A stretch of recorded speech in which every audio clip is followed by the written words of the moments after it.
आप देख रहे हैं नेट्रिक न्यूज, साहस सच कहने का। मायावती जी ने लोक अदालत लगाई, तहसील अदालत लगाई, थाना दिवस लगाया, वो आज भी है। किसी मुख्यमंत्री की ताकत नहीं हटा दें। प्रशासन जो है बहुत प्रॉपर वे में काम नहीं कर पाता था।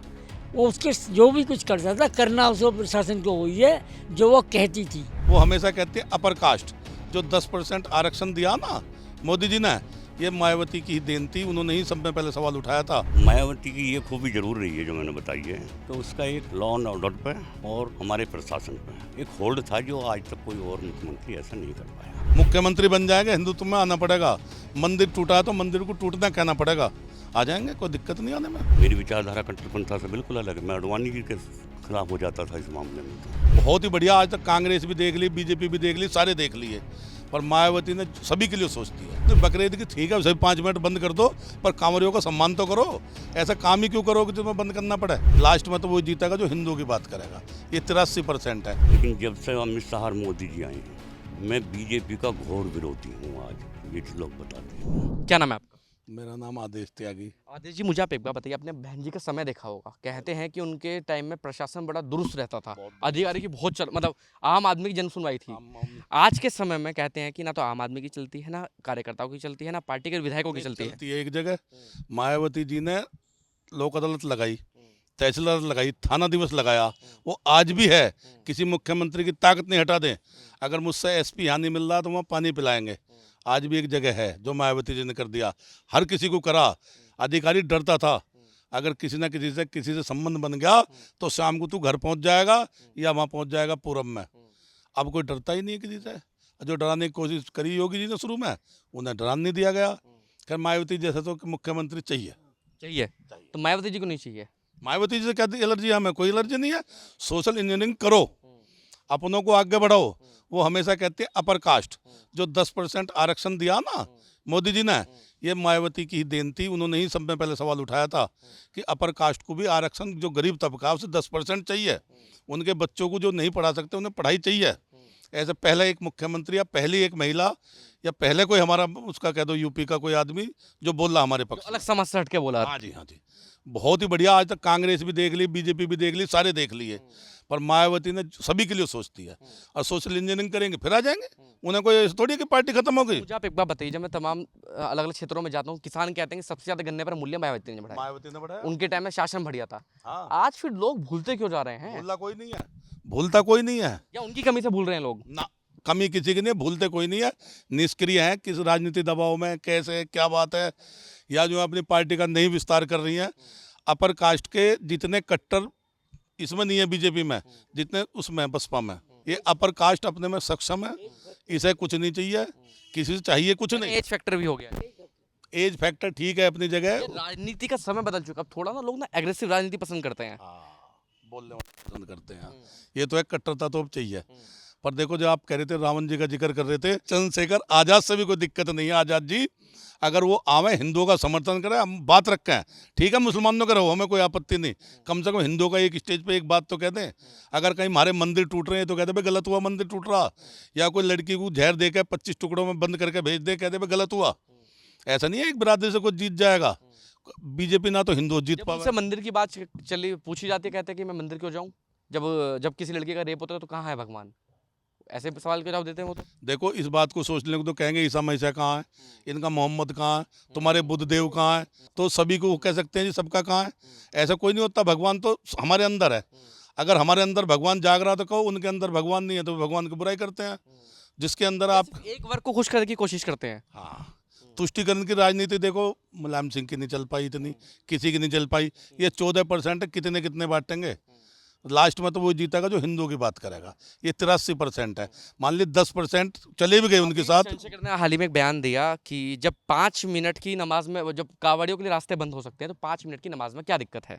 यही तो गलती है कि कांवर आती है साल में एक बार और नमाज होती है दिन में 5 बार, तो 5 बार पूरे दिन तो फिर बंद ही रहेगा। बकरीद की नमाज की बात कर रहे थे। नहीं, बकरीद की ठीक है, सभी 5 मिनट बंद कर दो, पर कांवरियों का सम्मान तो करो। ऐसा काम ही क्यों करोगे जिसमें बंद करना पड़े। भाई किसी ने टक्कर मार दी, फिर झगड़ा होएगा इसलिए तो बंद कर रहे हैं। अब नेम प्लेट लगाई थी, भाई मूत के थूक के जो तुम दे रहे हो, तो ये सोशल मीडिया पे घूम रहा, तो सब में नफरत फैल गई। तो नफरत फैल गई तो नाम प्लेट लग गई। उसकी भी समर्थन में है, चंद्रशेखर उसके भी विरोध में है। नहीं, नेम प्लेट के समर्थन में हूं मैं तो। वो तो लिखा होना चाहिए। ये बिल तो मुलायम सिंह के टाइम में पास हो चुका, कांग्रेस की सरकार थी। अगर ये नाम नहीं लिखेंगे तो वैसे लिखेंगे, फूड सिक्योरिटी बिल आ जाएगा, तो फिर तो बाहर बोर्ड लगाना पड़ेगा, ये भी बताना पड़ेगा कि इसने क्या बनाया और कैसे बनाया। सारा अंदर की रसोई की भी पर डे जाँच होगी, पकड़े जाने 5 साल की सजा भी होगी। अब तो बहुत आसान था। क्या चंद्रशेखर आने वाले समय जो लोग उनके समर्थक कहते हैं कि वो मुख्यमंत्री बनेंगे, प्रधानमंत्री बनेंगे, उम्मीद है इतना आगे तक जा पाएंगे? मुख्यमंत्री बन जाएंगे, हिंदुत्व में आना पड़ेगा। मंदिर टूटा है तो मंदिर को टूटना कहना पड़ेगा, आ जाएंगे, कोई दिक्कत नहीं आने में। अब कहते हैं कि यूपी में दलित और मुस्लिम का गठजोड़ हो जाए तो मुख्यमंत्री बन जाते हैं आराम से। बिल्कुल नहीं बनेंगे। 14% हुए, 10% हुए, क्या बन जाएंगे? 75% एक तरफ चले जाएंगे। अगर ऐसा होगा, कोलैबोरेशन हो जाएगा, बीजेपी हमेशा के लिए हो जाएगी। बीजेपी को हराने वाला नहीं होगा फिर कोई। अगर यही इनका जो तरीका है चलता रहा, अब ये कितनी 43 पार्टी इकट्ठी हुई थी, कोई बचा इनके पास? कोई बचा इनके कोई उसका? जब भी 240 ले आई वो, और जबकि इनकी कमी बहुत ज़्यादा थी।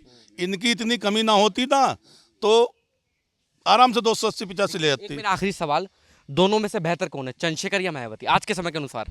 आपके अनुसार मायावती। मायावती तो घनी बेहतर है। चंद्रशेखर कभी रिप्लेस कर सकते हैं मायावती को? बहुत मुश्किल है, उस जगह तक भी पहुंचना बहुत मुश्किल है, किसी के लिए भी बहुत मुश्किल है पहुंचना। बहुत मेहनत करनी पड़ेगी। जिन्हें गाली देते हैं सोचना पड़ेगा, मैं गाली दूं ना दूं, नेता का काम होता सबका साथ सबका विकास का। मेरा मतलब है जब मोदी जी बीजेपी ने किया, सीट हार गए। ने करा, अरे करो मत, कह तो दो, कह तो दो। मंदिर टूट रहा, मस्जिद टूट रहा, उसमें फर्क क्यों करते हो? तो दोनों को बराबर कहना तो पड़ेगा, करो मत करो, कहना तो पड़ेगा। तो यहाँ तक पहुँचने में बहुत समय लगेगा। जगत सिंह सिरोही। आप मुझे एक बात बताइए, आप उम्रदार व्यक्ति हैं, आपने बहन जी का समय देखा होगा, कैसी मुख्यमंत्री थी वो अपने समय में? बहन जी अच्छी एडमिनिस्ट्रेटर तो नहीं थी, पर बात है कि एडमिनिस्ट्रेशन के आदमी उससे डरते थे, और वो क्या प्रेशर बिल्डअप करती थी, किस तरह करती थी, और उसके हिसाब से काम करते थे। उनका अपना कोई विवेक नहीं था प्रशासन के आदमियों का काम करने का। अब जो लोग ये कह रहे हैं कि उनके समय में जो अधिकारी डरते थे, आज तक कोई ऐसा मुख्यमंत्री नहीं आया है, आप भी मानते हैं, इस बात से सहमत हैं? हाँ, मुख्यमंत्री तो थी, सब बात ठीक थी, पर जो है प्रशासन जो है बहुत प्रॉपर वे में काम नहीं कर पाता था। वो उसके जो भी कुछ करता था, करना उसको प्रशासन को वही है जो वो कहती थी। वो डर के कारण, उनका अपना कोई विवेक नहीं था कि उन्हें क्या करना है, क्या सही है, क्या गलत है। ये जो बात है कि उसकी जो है मर्जी के हिसाब से काम होना था। आज बीएसपी की पतन का सबसे बड़ा कारण क्या मानते हैं आप? 80 लोकसभा सीटों में से एक भी लोकसभा सीट नहीं जीत पाई, क्या कारण रहा आपके अनुसार? नहीं, उसका मतलब ये है कि मतलब भाई हिंदूवादी आदमियों को जो है बहुत प्रॉपर वे में न मान के, और जातियों को न मान के, अपनी जातियों को उसको जो बढ़ावा देना, उस तरीके से ये है कि यार उन्हीं को फेवर देना, ये उसका जो कारण था। और एडमिनिस्ट्रेशन को खुल के काम ना करना, अपने हिसाब से करवाना। अगर 4 बार की मुख्यमंत्री तो रही है ना? 4 बार के मुख्यमंत्री नहीं है ऐसे। 4 बार के मुख्यमंत्री होने के बावजूद भी एक भी सीट नहीं जीत पाई, सिर्फ मैं कारण पूछ रहा हूँ। नहीं, अब एज भी नहीं है, अब वो इतना बड़ा कंट्रोल भी नहीं है। राजनीति का तरीका बदल चुका आज के समय में। नहीं, अब वो तो राजनीति का तरीका तो सब बदले ही हैं, तरीके तो हर काम के बदले हैं, पर ये कि अब उनकी एज भी नहीं है, अब उनकी क्षमता भी नहीं है, और वो अच्छे एडमिनिस्ट्रेटर भी सिद्ध नहीं हो सकती। अच्छा, चंद्रशेखर आजाद का नाम सुना है? हाँ, सुना है। क्या सुना है उनके बारे में? चंद्रशेखर इन्हीं से मिलना चाहता था, इन्होंने मना कर दिया अपने साथ आने के लिए। उन्होंने अपनी अलग पार्टी बना ली, पार्टी के लिए वो लड़ा, तो अपना जब खुद जो है उसमें सफल हो गया खुद। नेता मानते हैं आप, अच्छे नेता मानते हैं उन्हें? अच्छा नेता तो नहीं है वो भी, जो है जो आदमी को ये कि अपनी कोई नीति नहीं है, कोई सिस्टम ही नहीं है। नेता तो होता है कि जो सबको लेके चले, सबके साथ लेके चले, उसके लिए सब बराबर होते हैं। किसी ने वोट दिया, किसी ने नहीं दिया, कोई किसी जाति का, किसी बेजाति का, वो कहीं का भी हो, उनके लिए, नेता के लिए सब बराबर हैं। क्या वो सफल नेता बन पाएंगे अपने जीवन में आगे भविष्य में? जो लोग बताते हैं मुख्यमंत्री, प्रधानमंत्री पद के लिए, वो उससे क्षमता का आदमी नहीं है, वो तो बड़ा मुश्किल है, बड़ा मुश्किल है। बड़ा मुश्किल है। आखिरी सवाल, दोनों में से बेहतर कौन, मायावती या चंद्रशेखर? मायावती ज़्यादा बेहतर ही। क्या नाम है आपका? राधेश्याम त्यागी। त्यागी जी, मुझे आप एक बात बताइए, कहते हैं कि जब उत्तर प्रदेश की मुख्यमंत्री मायावती जी थी तो उत्तर प्रदेश एक सही राह पर चल रहा था, आप मानते हैं इस बात को? नहीं, सही राह पे उत्तर प्रदेश चल रहा था, ये तो मैं पूर्ण रूप से नहीं मानता। सही राह एक अलग चीज़ होती है, लेकिन मायावती की ये खूबी ज़रूर रही है जो मैंने बताई है, कि उसका एक लॉ एंड ऑर्डर पे और हमारे प्रशासन पे एक होल्ड था, जो आज तक कोई और मुख्यमंत्री ऐसा नहीं कर पाया। मेरे विचार से। इतने साल में? हाँ जी। और आपने देखा होगा समय में एक तो अधिकारी वाली बात, विकास के मामले में क्या स्थिति, रोजगार के मामले में क्या स्थिति थी? रोजगार विकास ये तो सब देखिए जो भी सरकार में आएगा वो आता है इसलिए कुछ ना कुछ करना है उसे। ये तो हम नहीं कह सकते कि कोई करने के लिए नहीं आता। उसकी क्षमता कितनी है, उसकी परिस्थिति कैसी है, इस पर डिपेंड करता है। अच्छा मुझे आप एक बात बताइए, 4 बार के मुख्यमंत्री आज 80 लोकसभा सीटों में से एक भी लोकसभा सीट नहीं जीत पाई, कारण क्या मानते हैं आप इनके? बीएसपी का कमजोर होने का कारण क्या मानते हैं सबसे बड़ा? जो बीजेपी का कोर वोटर है वो तो आज भी उसका बसपा का जो कोर वो तो आज भी बसपा का है। आज भी है, थोड़ा बहुत ट्रांसफर हो चुका है? थोड़ा बहुत हुआ है, उसे पीडीए से मान लो या जो पढ़ा लिखा युवा है चंद्रशेखर का, और इसका भी थोड़ा बहुत, इसका तो चंद्रशेखर का ज़्यादा असर नहीं है, वो तो इधर ही है। निष्क्रिय होना, जो उग्र रूप से ये पहले बात करती थी, अब ये बीजेपी के एक्शन से डरती है या क्या कारण है वो तो वो जाने। आपको लगता है अगर आज वो एक्टिव हो जाएं तो सारी राजनीतिक पार्टी को धूल चटा सकते हैं, अगर आज एक्टिव हो जाएं? अब नहीं, समय निकल गया या अब राजनीति थोड़ा अलग तरीके की होने लगी है? राजनीति देखिए, अब राजनीति ना रही, अब स्तर कर चुका है अब। अनीति हो गई। अब तो ये राजनीति नहीं है। मैं बीजेपी में 1974 में जब बलदेव राज शर्मा जी चुनाव लड़े थे जनसंघ से, जो उनके साथ था, यहाँ का मंडल अध्यक्ष भी रहा हूँ, वार्ड अध्यक्ष भी रहा हूँ, और बीजेपी में बहुत ही सक्रिय रहा हूँ, विभिन्न पदों पे भी रहा हूँ। लेकिन जब से अमित शाह और मोदी जी आए हैं, मैं बीजेपी का घोर विरोधी हूँ। आज ये जो लोग बता दें, कुछ लोग बताते हैं कि जो संगठन था, ये संगठन से पहले बीजेपी काम करती थी और अब अमित शाह और मोदी जी की पार्टी बन गई है। सिर्फ ये जो ये कहेंगे सिर्फ वो होगा पार्टी में, संगठन चाहे कुछ भी कहता रहे। बिल्कुल, जो राहुल कहता है कि हम दो और हमारे दो, वो बिल्कुल सही कहता है। तो यही कारण है नाराजगी है बीजेपी से? नाराजगी लोगों में बहुत है, लेकिन एक कारण है, एक तो जो भाई साहब ने कहा कि हिंदू और मुस्लिम, ये पॉइंट ऐसा है जो बीजेपी को, क्या इन दोनों को बचाए हुए हैं। अमित शाह को मुस्लिम की राजनीति करते हैं ये लोग। और ये सही मायने में दोनों में से कोई सा भी ना हिंदू का है, ना ये सबका विकास सबके उसका है। योगी जी का मैं भी समर्थक हूँ। योगी जी का इसलिए समर्थक हूँ, कट्टरपंथा के मैं समर्थक नहीं हूँ उसका, लेकिन मेरी विचारधारा कट्टरपंथा से बिल्कुल अलग है। मैं अडवाणी जी के खिलाफ हो जाता था इस मामले में तो, लेकिन वो जो कहते हैं वो करते हैं। लेकिन कानून की अगर कार्रवाई देखें, अगर कोई हिंदू उपद्रव कर रहा है तो उस पर भी इतनी कार्रवाई होती है, दूसरा पक्ष कर उस पर भी इतनी कार्रवाई हो रही है, इससे समर्थक हैं आप? बता दो जो बीजेपी के किसी समर्थक का या कार्यकर्ता का मकान तोड़ा गया हो, और वैसे कितने बता दूं। अभी एक वीडियो वायरल हो रहा था, एक आदमी स्लेट लेके चल रहे थे कि मैं बीजेपी को पूरी जिंदगी समर्थन करता रहा, अब आया मेरे घर पे बुलडोजर चला दिया। अब मायावती जी का समय चला गया, आपने खुद कहा कि वो समय चला गया है। अब एक नए नेता पैदा हुए हैं, चंद्रशेखर, नाम सुना है? कैसे नेता लगते हैं? चंद्रशेखर नेता बन नहीं पाएगा ज़्यादा टाइम तक। देखिए चंद्रशेखर में क्या है, उग्रता है, उसमें भी उग्रता का पतन होना ही होना है। नेता वही सफल होगा जो वास्तव में, हमारा जो देश है ना, ये विभिन्न जातियों का है, विभिन्न भाषाओं का है, विभिन्न वर्गों का है।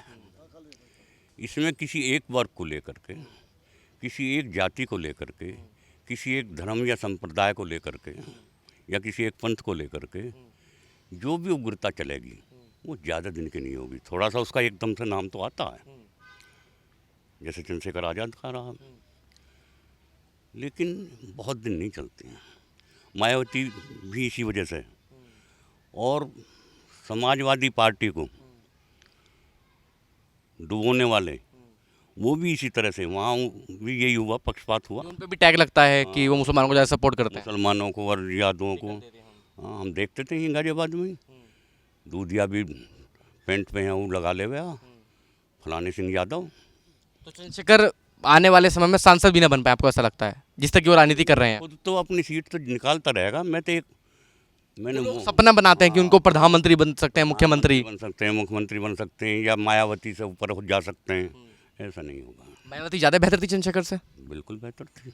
मायावती ने संघर्ष किया है। संघर्ष तो वो भी करके आए हैं। वो संघर्ष एक यूथ को कर रहा है बस। या वो संघर्ष साइकिल पे घूमने वाला संघर्ष और ये संघर्ष दोनों में अंतर है? हाँ, उसने जो है, उसने 4D भी लिया, उसने दलित को भी लिया और हरिजन को, इनको भी लिया। इसका इतना बड़ा वर्ग नहीं है। तो आप नहीं मानते हैं कि आने वाले समय में बढ़िया नेता बन पाएंगे? मेरे विचार से नहीं बन पाएगा, हो सकता है बन जाए।